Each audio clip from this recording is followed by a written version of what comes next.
वो हम आगे मूव कर रहे हैं अपने नए लेक्चर की तरफ। और प्राइस सीलिंग को मैं आप लोगों को एक्सप्लेन कर चुकी हूँ। अब मैं उसकी मैथमेटिकल कैलकुलेशंस कैसे होंगी हम देख रहे हैं यहाँ पे।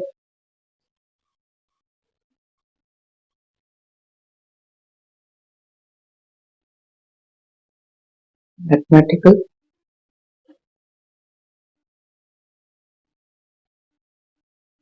Calculation of price ceiling. ठीक है, क्वेश्चन सेम यूज करें जो कि मैंने प्राइस फ्लोरिंग के लिए यूज किया था। ठीक है, और the question is Q did minus 2P and Q 20 plus 3P।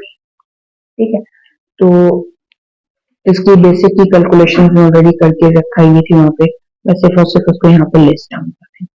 ठीक है, तो इक्विलिब्रियम की प्राइस थी मेरे पास 16 और इक्विलिब्रियम की क्वांटिटी थी 68। ठीक है, अब जब मैंने इसको ग्राफ करना था तो यहाँ पे मेरे पास, ठीक है, डिमांड फंक्शन में मैंने पी को 0 रखा था तो मेरे पास क्वांटिटी आई थी 100। इसका मेरा पॉइंट बन रहा था, ये एक्स इंटरसेप्ट जो था वो बन रहा था मेरे पास 100/0। ठीक है, मेरे पास दूसरा पॉइंट ये था कि जब मैं इसको क्यू को 0 रखा तो मेरे पास जो प्राइस आई वो थी 50। ये आ गया मेरे पास वाई इंटरसेप्ट। ठीक है, ये आ गया एक्स इंटरसेप्ट तो ये आ गया मेरे पास वाई इंटरसेप्ट। सिमिलरली मैंने सप्लाई के लिए जब इसको सॉल्व किया तो मैंने प्राइस को 0 रखा था, सिमिलरली मैंने क्यू को 0 रखा। प्राइस को 0 रखने पे मेरे पास क्यू आया 20। ठीक है, और जब मैंने क्यू को 0 रखा तो मेरे पास प्राइस आई थी -6.67। का जो ग्राफ बनेगा वो बनेगा -6.67। ठीक है, सिमिलरली ये एक्स इंटरसेप्ट और ये वाई। ठीक है, ये मैं ऑलरेडी पहले अभी कर चुकी हूँ। ये मैंने आप लोगों की याद दहानी के लिए यहाँ पे फिर से ड्रॉ कर दिया। अब इसका मैं बनाऊंगी पहले ग्राफ, उसके बाद आप लोगों को सब समझाऊंगी कि मैंने कौन कौन सी कैलकुलेशंस होने वाली। ठीक है,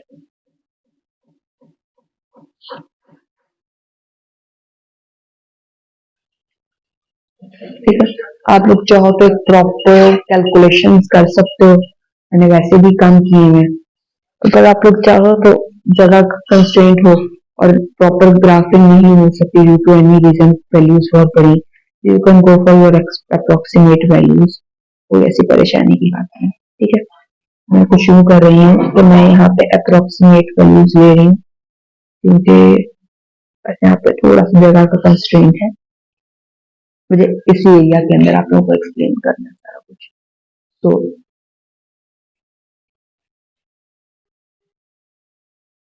अब यहाँ पे मुझे ग्राफ प्लॉट करना है। ये प्राइस है, मुझे प्राइस जो है वो नेगेटिव में भी थोड़ी बहुत चाहिए थी क्योंकि यहाँ पे प्राइस नेगेटिव है। ठीक, और क्वांटिटी जो है वो दोनों की दोनों पॉजिटिव है। तो अगर मैं सप्लाई को पहले करूँ तो फॉर एग्जाम्पल यहाँ पे कहीं पे नेगेटिव ये आ रही है और ये मैं ज्यूम कर रही हूँ यहाँ पे आ रहा है। ठीक है, ये मैं ज्यूम कर रही हूँ यहाँ पे -6.67 पॉइंट बन रहा है और ये आपके पास जो है वो बन रहा है 20। ठीक है, ये सप्लाई के मैंने इंटरसेप्ट जो है वो दोनों मार्क कर ली।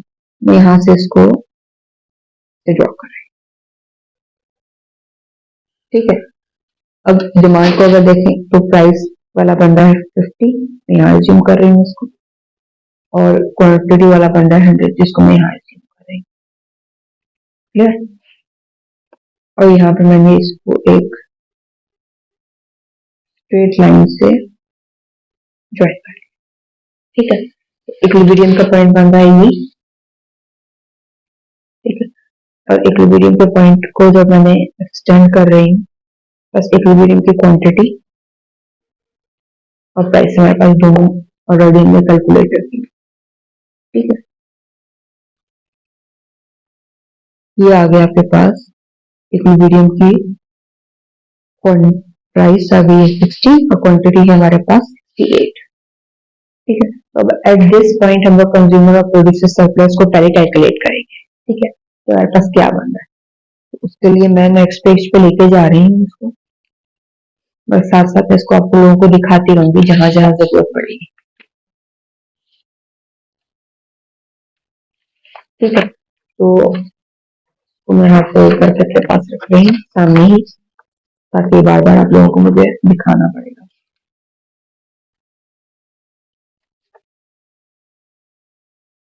ठीक है। तो मैं जा रही हूँ पहले तो प्रोड्यूसर और कंज्यूमर सरप्लस की कैलकुलेशन की तरफ बिफोर दी प्राइस सीलिंग। तो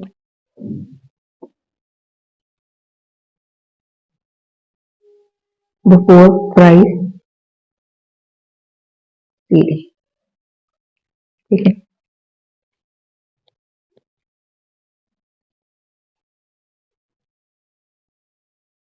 कंज्यूमर सरप्लस, मैंने उसके पॉइंट्स मार्क नहीं किए, मैं वो फिर लेकर आई हूँ ताकि मैं आप लोगों के सामने इसके पॉइंट्स मार्क कर दूँ, ठीक है।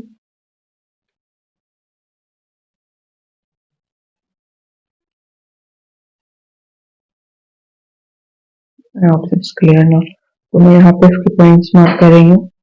ए P1 कर रही हूँ मैं इसको सत्यापन, फिर ए ई है हमारे पास, यहाँ पे मैं इसको बी, ठीक है। ये हो गया हमारे पास क्यू, ए P1 बी, ठीक है। तो अभी फिलहाल लिखने की जरूरत है, मैं इसी के नाम को रख रहा हूँ। तो कंज्यूमर सरप्लस का आएगा ए ई और P1 पे, ठीक है। तो ये ए ई और P1, और ट्रायंगल का फॉर्मूला क्या होता है एरिया मालूम करने का, ब्रेथ इनटू हाइट,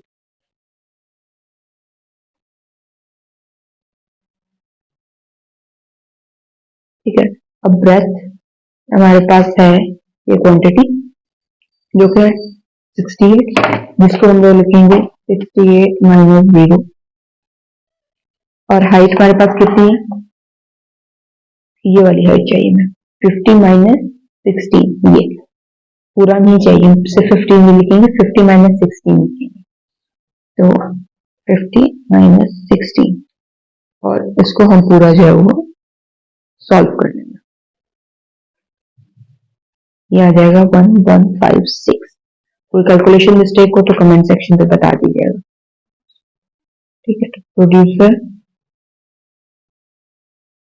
सरप्लस, अब प्रोड्यूसर सरप्लस क्या है, अभी हम प्राइस सीलिंग से पहले की बात कर रहे हैं, ठीक है। इट्स P1 E और B, P1 E और B, P1 E B, और फॉर्मूला हमारे पास फिर वही होगा हाफ ब्रेथ इनटू हाइट, ठीक है। हाफ ब्रेथ की जगह पे 68 माइनस 0, क्योंकि ये तो वही, ठीक है, मल्टीप्लाइड बाय, अब यहाँ पे देखिए 16 माइनस तो लगेगा, अगर ये माइनस भी, फॉर्मूले का माइनस अलग होगा, ये अलग होगा, तो इसको हम लोग किस तरीके से लिखेंगे, 16 माइनस ये आगे फॉर्मूले का, ये माइनस 6.67 आ गया जो कि वैल्यू है। अब इसको जब हम सॉल्व करेंगे तो ये हमारे पास बन जाएगा 77078। फिर वही कह रही हूँ, कोई कैलकुलेशन में मिस्टेक हो तो आप लोग बिला झिझक कमेंट कर सकते हैं, कोई ऐसी परेशानी नहीं, ठीक है। अब हम चल रहे हैं आगे, अब मुझे यहाँ पे एक लगानी है प्राइस की सीलिंग, ठीक है।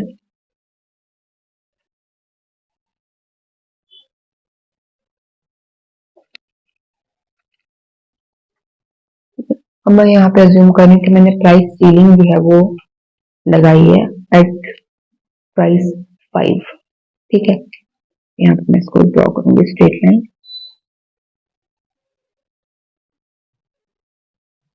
ठीक है। ये है पी सी जो कि है 5, अब ये यहाँ पे भी है, ये इस जगह पे भी कर रही है, ठीक है। सिमिलरली हमें डेड वेट लॉस भी बनाना है, क्योंकि मैंने पहली वीडियो में आप लोगों को सारा कुछ एक्सप्लेन किया हुआ है। ठीक है, तो हमें क्या करके चाहिए होगा, ये एक पॉइंट है,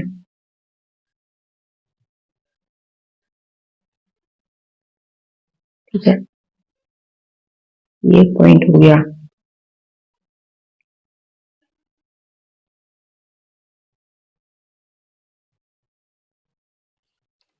ये एक पॉइंट हो गया, साथ में ये भी एक एक्सटेंड। ठीक है, अब क्या क्या हमने मालूम करना है पहले वो देखते हैं।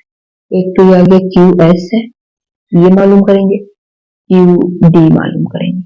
ठीक है, फिर साथ में हमें क्या करना है, हमने ये एक प्राइस भी मालूम करनी है कि इस सप्लाई के ऊपर डिमांड वाले कितनी प्राइस दे रहे हैं। ठीक है, कितनी विलिंग टू पे, यहाँ पे मैं इसको P2 लिख रही हूँ फिलहाल। ठीक है, आसानी के लिए। ठीक है, तो अब क्या सिनेरियो है हमारे पास कि हमने जो जो हमें मालूम करना है वो हमने लिख ली है।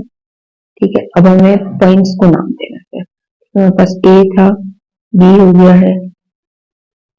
ठीक है, हमारे पास C नहीं है, यहाँ पे C। ठीक है, D, तो यहाँ पे इसको E नाम दे दें। ठीक है, अब हमें बहुत अच्छे से मालूम है कि ये हो जाएगा हमारा नया प्रोड्यूसर सरप्लस, ये हो जाएगा नया कंज्यूमर सरप्लस, ये हो गया डेड वेट लॉस, और ये हो गया हमारे पास शॉर्टेज। ठीक है, तो ये आ गया हमारे पास प्राइस सीलिंग। तो हमें पहले करना क्या है, तो सबसे पहले हमारे पास जो क्वेश्चन राइज हो रहा है वो हो रहा है कि हमने ये क्वांटिटी सप्लाई मालूम करनी है प्राइस 5 के ऊपर, क्वांटिटी डिमांड मालूम करनी है। तो आप लोगों ने करना कुछ नहीं है, कोई परेशानी की बात है। आपने प्राइस जो है वो 5 रखनी है, और पहले सप्लाई इक्वेशन में तो ये वैल्यू आ जाएगी, फिर डिमांड इक्वेशन में तो ये वैल्यू आ जाएगी।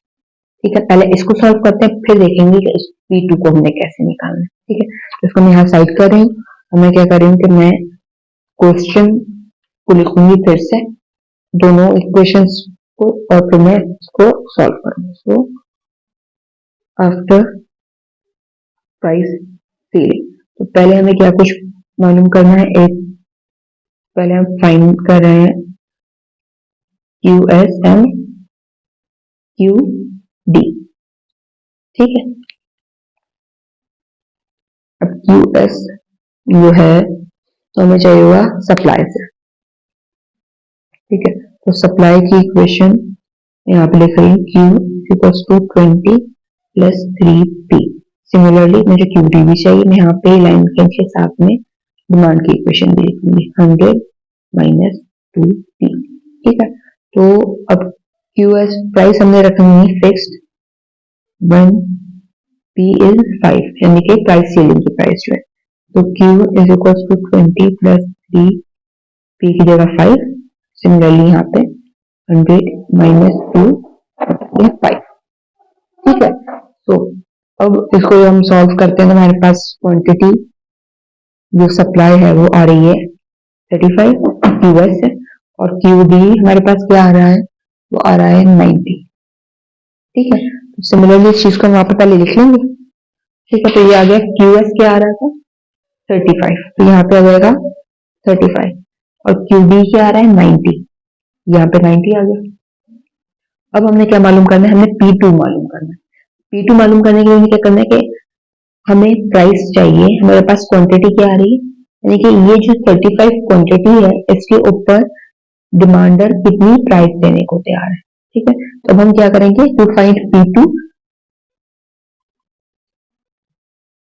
फाइंडिंग P2 हम क्या करेंगे, put QS that is 35 in the demand equation.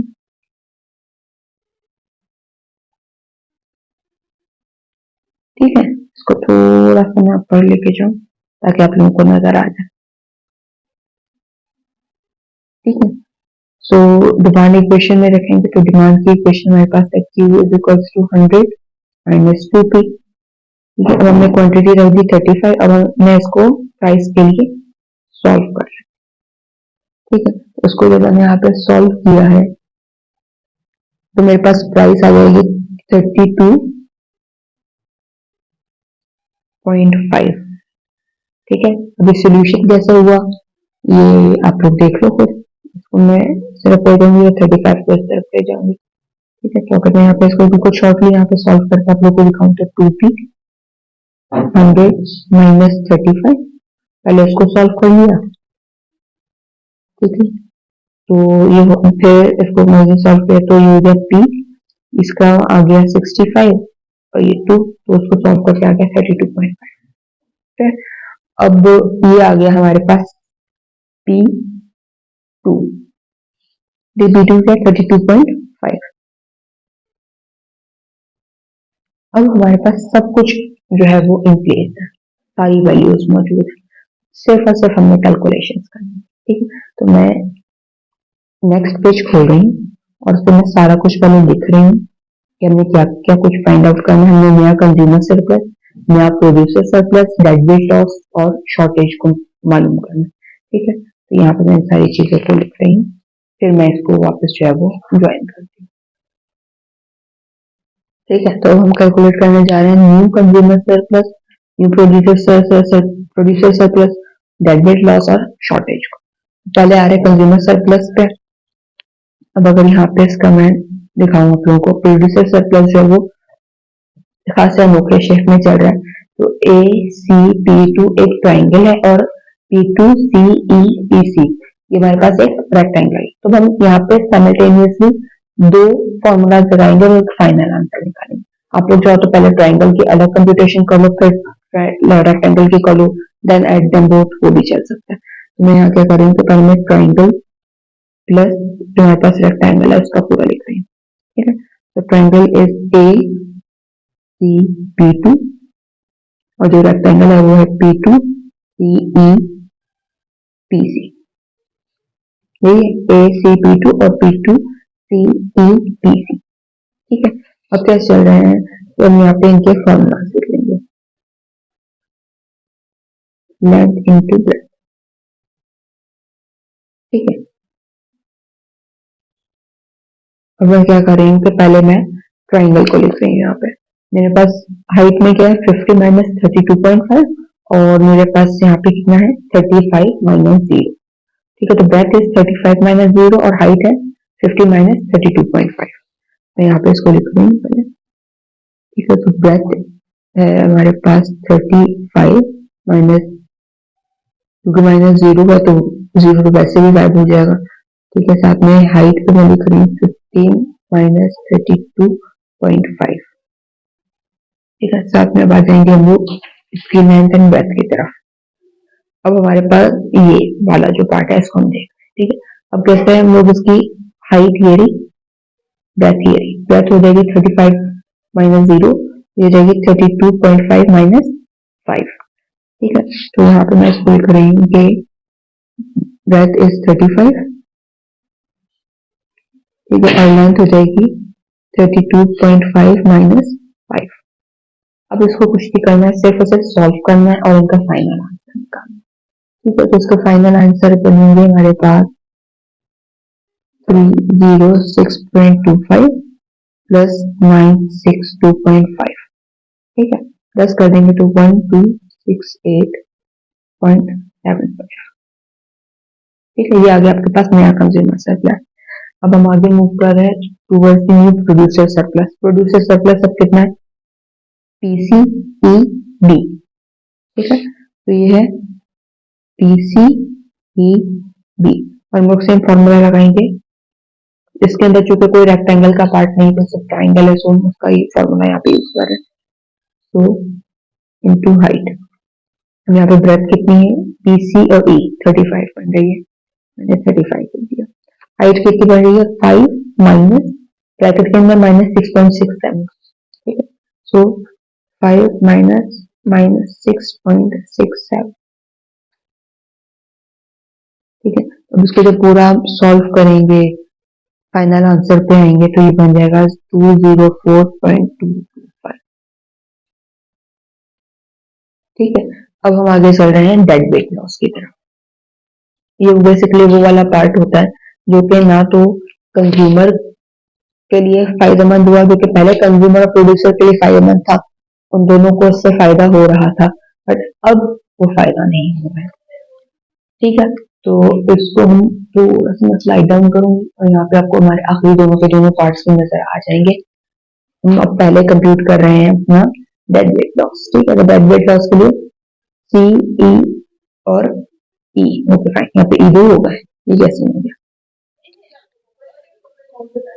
ठीक है, तो यहाँ पे मेरे पास डी ई, यहाँ पे मैं इसको एफ कर दूं अगर। ठीक है, तो यहाँ पे जो मैंने पहले ई लिखे हैं ये एफ हो गए। ठीक है, कंज्यूमर सरप्लस पे भी और यहाँ पे प्रोड्यूसर सरप्लस में भी जो ई था बेसिकली एफ है।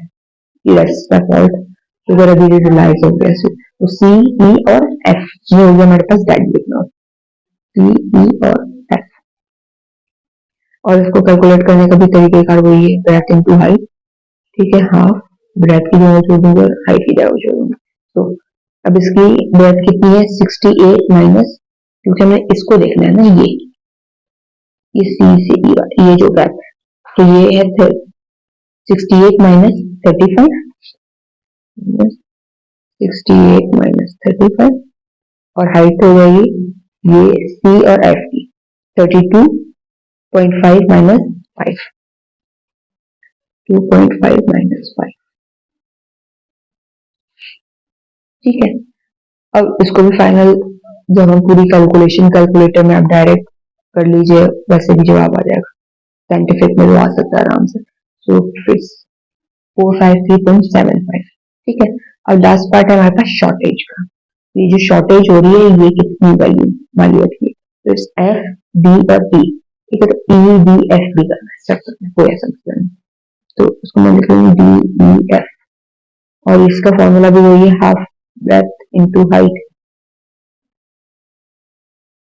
ठीक है, अब मैं ब्रेथ को यहाँ पे कैलकुलेट करूंगा तो ये है एफ और डी 90 माइनस 35, 90 माइनस 35। और हाइट कितनी हो जाएगी? ये ई से इतनी हाइट जो है ये बन रही है 16 माइनस 5, इट्स 302.5। ठीक है, आज मैंने आपको जो है ये सारी की सारी कैलकुलेशन जो है वो करवा दी है प्राइस सीलिंग। उम्मीद करती हूँ ये आप लोगों को समझ में भी आ गई होगी और ये आपको मजा भी आया। ठीक है, अब आगे जो है हम मार्केट के केसेस करेंगे जिसमें डिमांड और सप्लाई के फैक्टर्स जब शिफ्ट होते हैं तो मार्केट का इक्विलिब्रियम की प्राइस और क्वांटिटी कैसे एडजस्ट करेगी। ठीक है।